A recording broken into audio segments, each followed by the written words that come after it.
എല്ലാ സ്ഥലങ്ങളിലും വിശദീകരിക്കുന്ന ഈ SKSSF അടക്കം അതിനോട് ബന്ധപ്പെട്ടവരടക്കം അവരൊക്കെ ഷജറകൾ എന്ന് പറയുന്നുണ്ടെങ്കിൽ നമ്മൾ സന്തോഷപൂർവ്വം സ്വീകരിക്കും.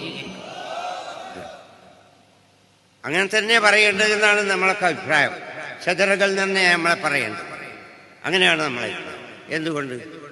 ആദർശത്തിൽ ഉറച്ചു നിൽക്കുക. അതാണല്ലോ ഇപ്പോൾ SKSSF ചെയ്യുന്നത്. വാസ്തവത്തിൽ സമസ്ത അതിനു വേണ്ടിയാണ്, ആദർശത്തിന് വേണ്ടിയാണ്.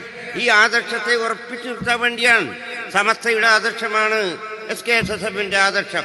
സമസ്തയുടെ ആദർശം എന്ന് പറയുന്നത് അഹ്ലുസുന്നത്ത് വൽ ജമാഅത്ത്. ആ അഹ്ലുസുന്നത്ത് വൽ ജമാഅത്ത് എന്നതാണ് യഥാർത്ഥ ദീൻ എന്ന് പറയുന്നത്. അങ്ങനെ പ്രവാചകൻ സല്ലല്ലാഹു അലൈഹി വസല്ലം നമ്മെ പഠിപ്പിച്ചത്. അതാണ് നമ്മുടെ ആദർശം. SKSSFന്റെ ആദർശവും സമസ്തയുടെ ആദർശവും സത്യവിശ്വാസികളുടെ ആദർശവും യഥാർത്ഥ ആദർശം അത് തന്നെയാണ്. അതിൻ്റെ സംരക്ഷണമാണ് കഴിഞ്ഞ കാല മഹാരഥന്മാർ നിർവഹിച്ചത്. ഓരോ കാലത്തും ചിലപ്പോൾ നേർക്കുനേരെയുള്ള ശത്രുക്കൾ ഉണ്ടാവും, ചിലപ്പോൾ ഉള്ളിൽ നിന്നുള്ള ശത്രുക്കൾ ഉണ്ടാവും. ശത്രുക്കളുടെ രൂപങ്ങൾ പലതാണല്ലോ.